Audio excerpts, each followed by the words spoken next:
was Ja Rule. Ja Rule is still at the Fire Festival, bro. Ja Rule is still making money from doing appearances. He's more famous. I saw Ja Rule the other day at some party, and like people are coming up wanting to take pictures with the man who ripped them off. And how about this one, the best one of all? These girls in Florida who are doing TikToks with O.J. Simpson. That shit is mind-blowing.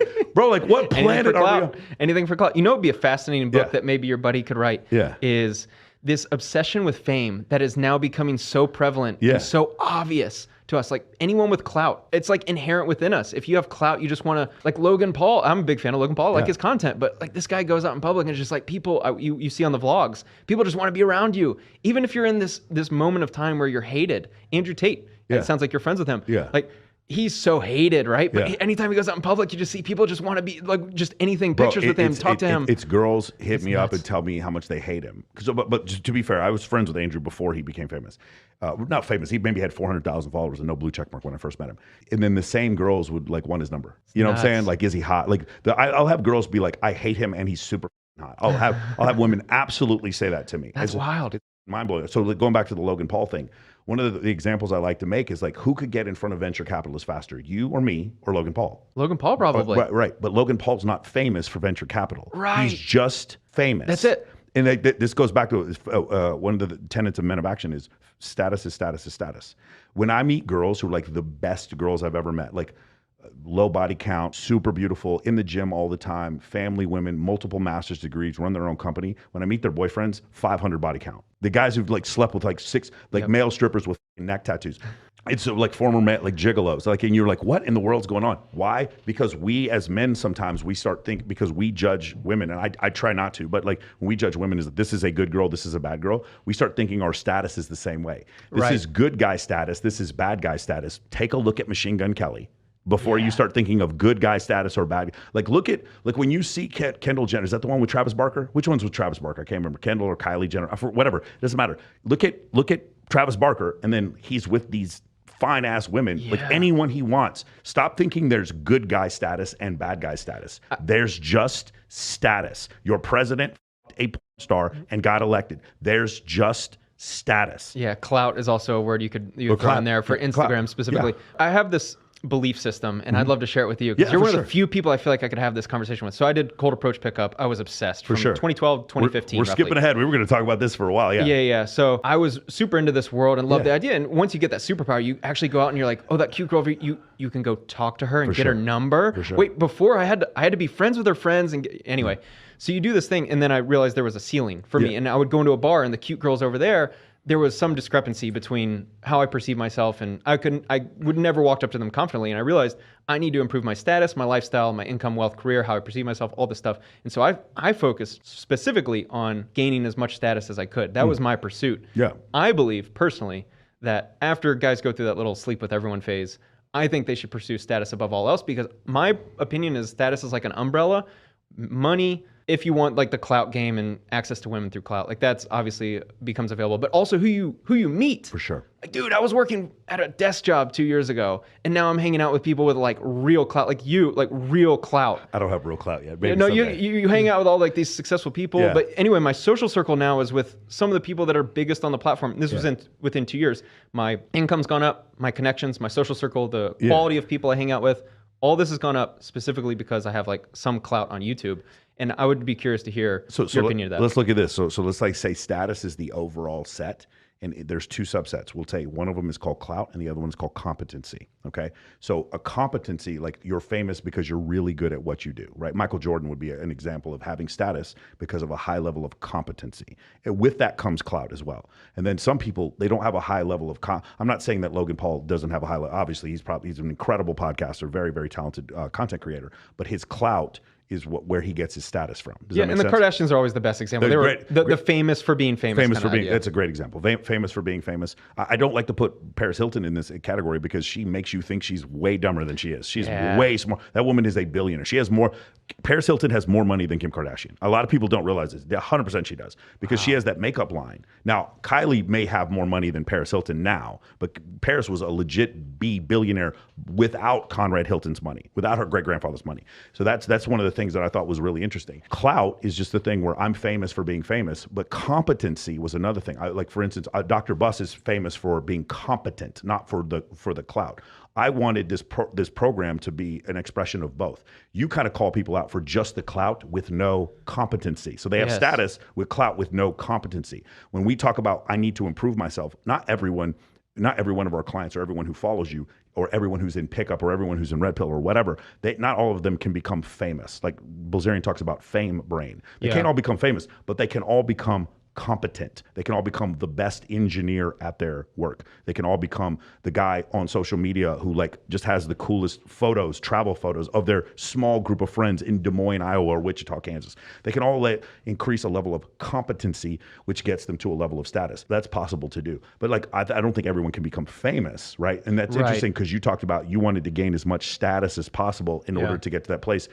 And it is really interesting because, like, if I took you on stage at Zook, I promise you somebody would recognize you more than me. Obviously, you have 500,000 followers on YouTube, and we would do that, and you would see this kind of thing where like you've done all this work for Cold Approach, and like I'll take you on stage at Zook. We'll be behind Dead Mouse, like 5 feet behind Dead Mouse, and it'll be the most beautiful woman you've ever seen in your life, and you do no work. And the reason why is the crazy part. When the first time I experienced this was at the Playboy Mansion. We're at the Playboy Mansion, and I'm thinking these girls are going to be mean as to me because I'm nobody. Because I'm in the Playboy Mansion. You got past the velvet rope. They're rope. so nice to me because they think I'm some TV producer or they think I'm some reality star or I'm an athlete. The more mystery, the better. That's exactly right. Who is that guy? Why is he here? Why do I not know him? Just getting on stage at XS, just getting to the Marquee Sky Deck during EDC, just getting in the Playboy Mansion, just getting into the VIP at the Maxim party, just standing there. Girls are just like, who is this guy? And they have to be nice to everyone. Yes. When I was in the Cold Approach game, and that was one of the most important parts of my life, and I learned a lot about dating, women, Cold Approach, communicating with women, everything, all the above. But I found I was in Houston at this time, and I was going out 6 nights a week, doing the typical like young 20s, you know, hardcore Cold Approach pickup.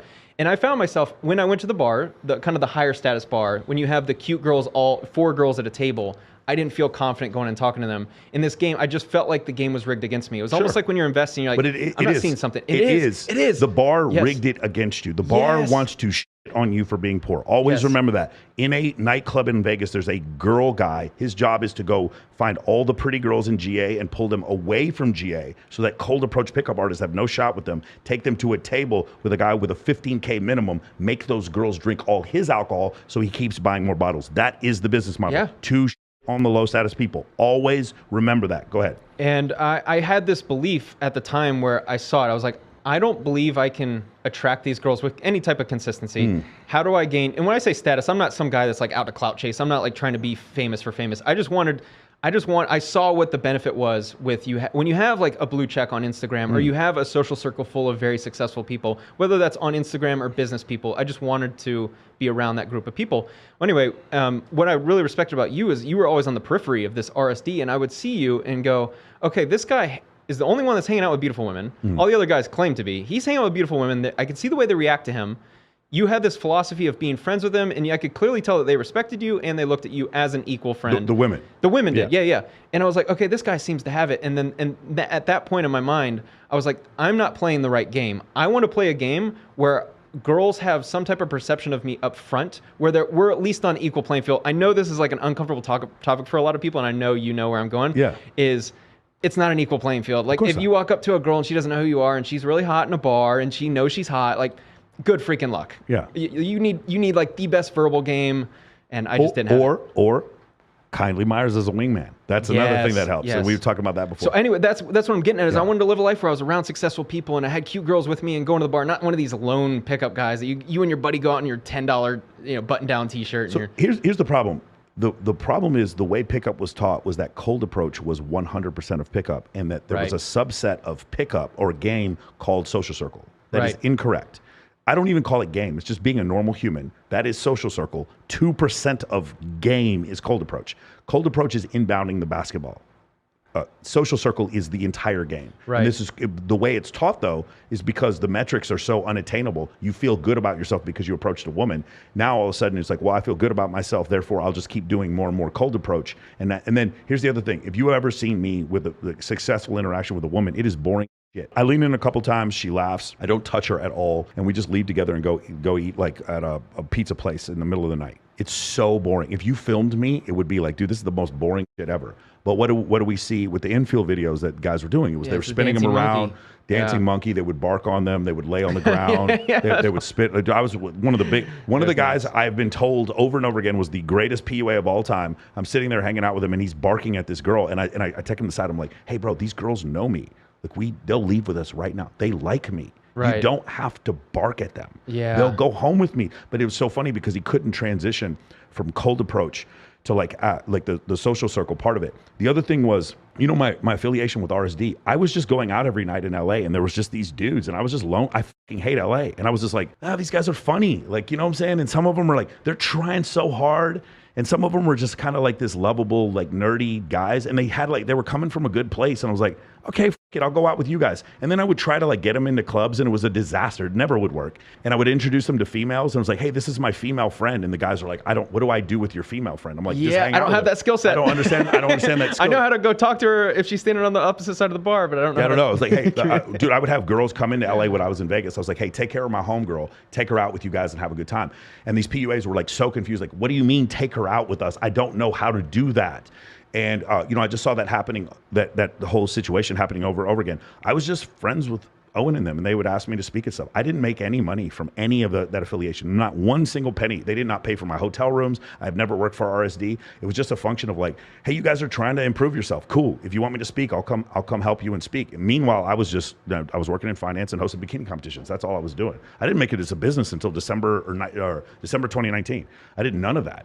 And so it was just a lifestyle. Yeah, that's what I love, man. And as much as I clown on a lot of these gurus, I respect a lot of it. The freedom that they have, and they live a cool lifestyle. Yeah. And I know a lot of it is fake in the sense that they're just showing the highlights. But yeah, I can't deny that a lot of what you show, I want that life. I would love to live a life where you have beautiful women around you and you're going out and being social 2 nights a week or so. Have you ever done cold approach? Did you ever get into that world? So I used to work. I was there we go. I was approach coach for Mystery for a couple of years. Yeah, for like 2 years, but more for Love Drop, like Love Drop, Chris Odom. Chris would they'd say, hey man, we're going to go to a boot camp. Do you want to come? And they would just come. They would get me a hotel room. That was it. They wouldn't pay for my flight. And for 2 years, I would go help them. And it wasn't like pickup. I would just have no fear. I have no fear going up and talking to strange women.